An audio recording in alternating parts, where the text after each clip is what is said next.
सब्जेक्टों को दोस्तों हम पेज बाई पेज पढ़ेंगे। तो सबसे पहले दोस्तों हम बात करते हैं, आपको दोस्तों बुक का लोगो दिखाई दे रहा होगा, ये बुक है आपकी दोस्तों, जो कि दोस्तों आपके एग्जाम के लिए दोस्तों काफी सफिशिएंट रहने वाली है। यदि आपके पास दोस्तों ये बुक नहीं है तो जरूर इस बुक को जरूर सभी पैर दोस्तों परचेज कीजिएगा। काफी अच्छी बुक है दोस्तों, ये अंकित भाटी सर की बुक है। सबसे पहले दोस्तों यदि हम इसके बात करते हैं दोस्तों, इसमें दोस्तों इंडेक्स दिया गया विषय सूची की, इसमें दोस्तों आपको 6 विषय दिए गए हैं। सबसे पहले यदि हम दोस्तों इसमें बात करते हैं हिस्ट्री की, इसमें दोस्तों आपको हिस्ट्री दिया गया है, और दोस्तों आपको इसमें constitution, history, constitution, geography, economics, miscellaneous और स्पोर्ट्स, इसमें दोस्तों आपको 6 चैप्टर दिए गए हैं।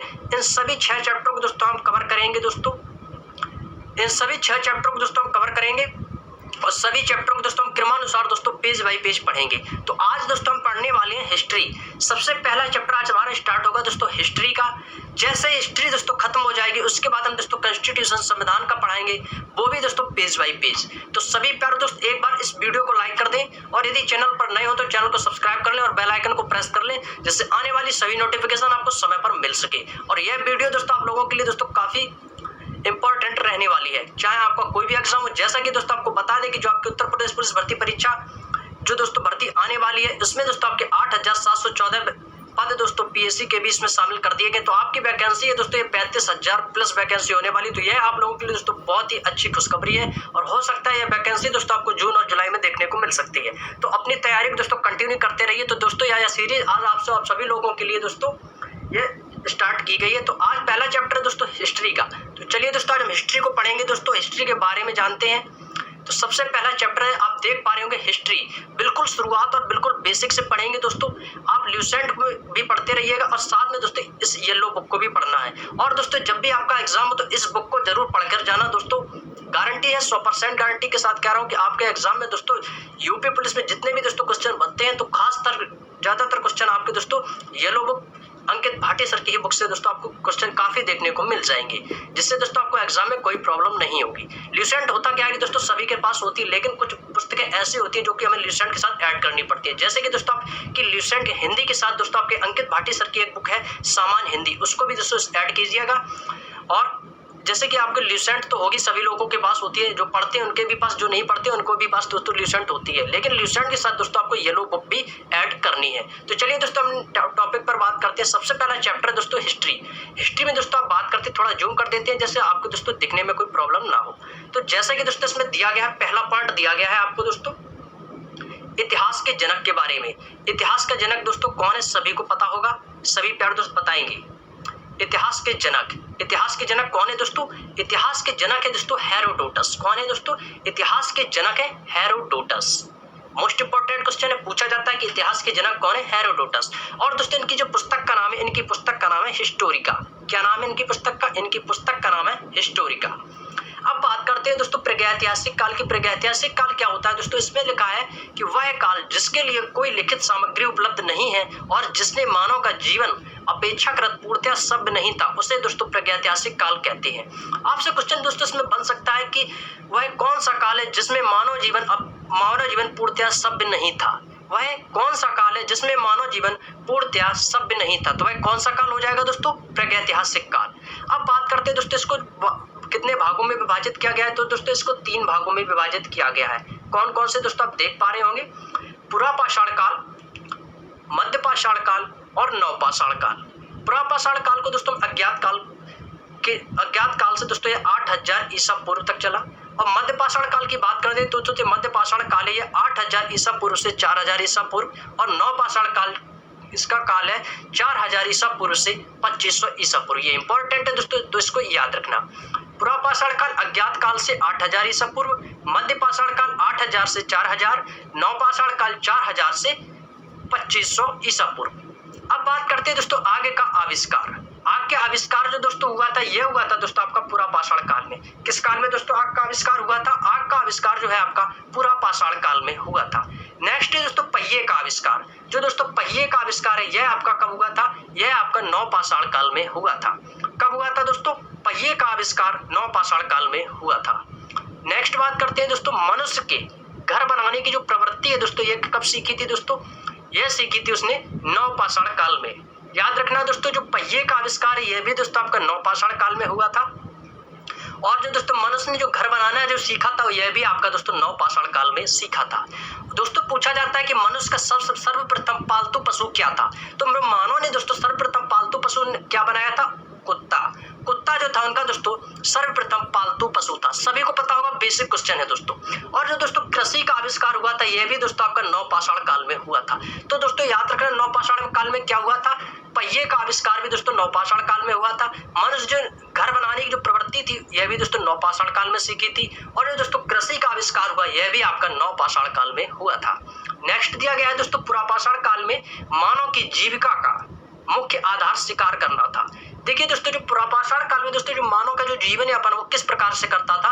वह सबसे पहले जानवरों का शिकार करता था। और पहले दोस्तों मानव जो जानवरों का शिकार करता था वह कच्चा मांस खाता था। कैसा मांस खाता था दोस्तों? सर्वप्रथम कच्चा मांस। तो दोस्तों उनका जीवन यापन था, उनका मुख्य आधार सिर्फ और सिर्फ शिकार करना था।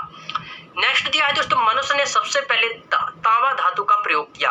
क्वेश्चन पूछा जा सकता है कि मनुष्य ने सबसे पहले किस धातु का उपयोग किया था? तो किसका प्रयोग किया था दोस्तों? यह किया था तांबा धातु का। ऑप्शन में दोस्तों आपको लोहा भी मिलेगा लेकिन वहां पर आपको लोहा नहीं करना है। तो सबसे पहले जो प्रयोग करता है वह किसका करता है दोस्तों? तांबे धातु का। नेक्स्ट दिया गया है दोस्तों मनुष्य द्वारा प्रयोग किए जाने वाला प्रथम औजार। इंपॉर्टेंट क्वेश्चन है, मनुष्य द्वारा प्रयोग किया जाने वाला सर्वप्रथम औजार कौन सा था दोस्तों? जानवरों को मारने के लिए प्रथम औजार उसने क्या बनाया था दोस्तों? कुल्हाड़ी को। इजी है, सभी को याद होगा।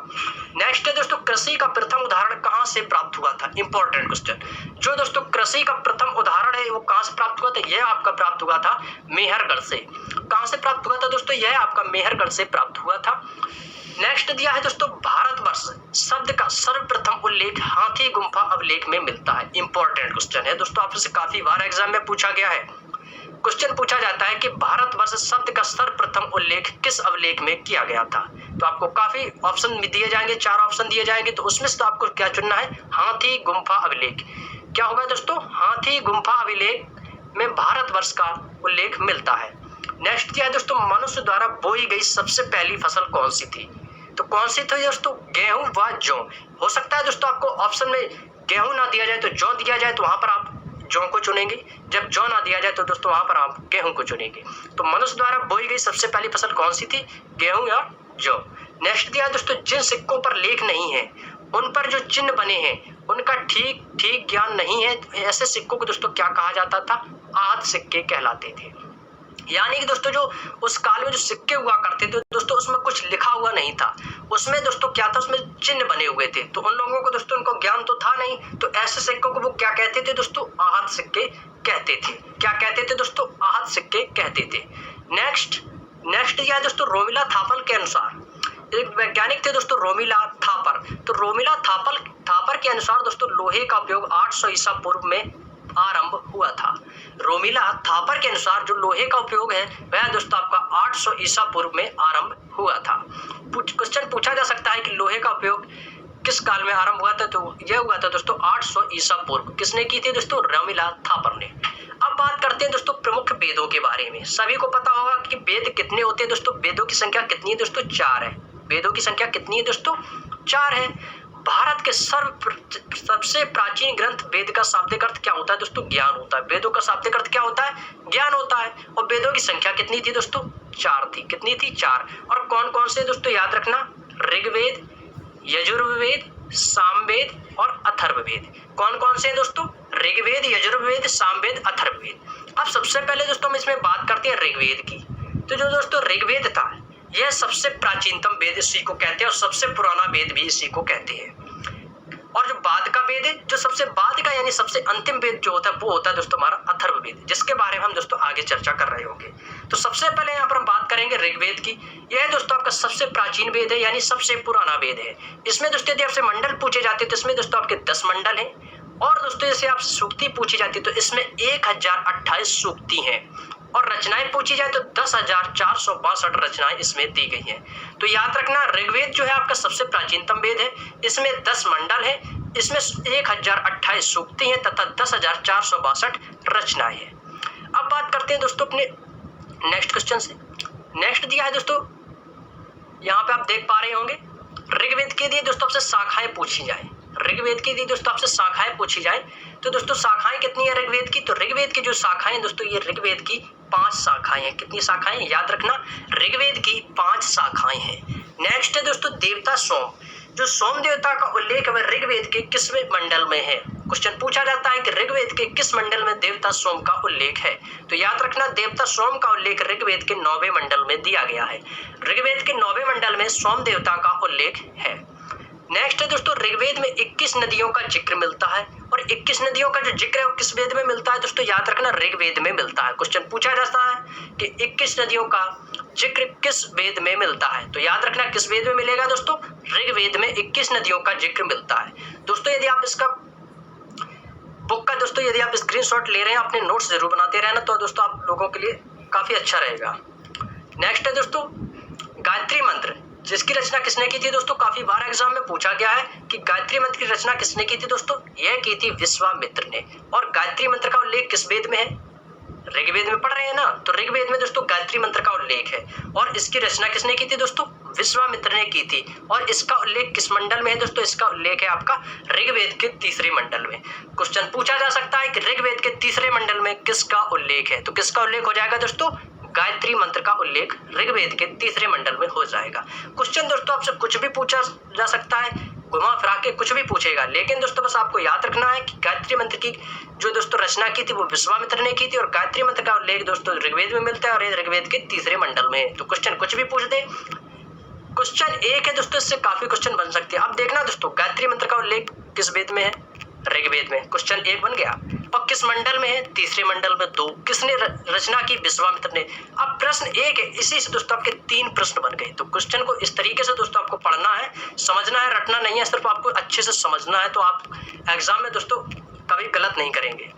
नेक्स्ट दिया है दोस्तों गायत्री मंत्र का उल्लेख। देखो जो मैंने आपको अभी स्टार्टिंग में बताया तो वही दे दिया गया कि गायत्री मंत्र का उल्लेख किस वेद में है? दोस्तों ऋग्वेद में। और दोस्तों यह सावित्री को समर्पित है।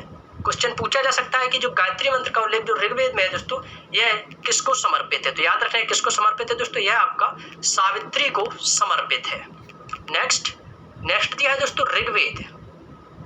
ऋग्वेद में 7वें मंडल में राजा सुदास तथा 10 अन्य राजाओं का जो युद्ध हुआ था, उनके बीच जो युद्ध का वर्णन है, यह भी दोस्तों आपका ऋग्वेद के 7वें मंडल में दिया गया है।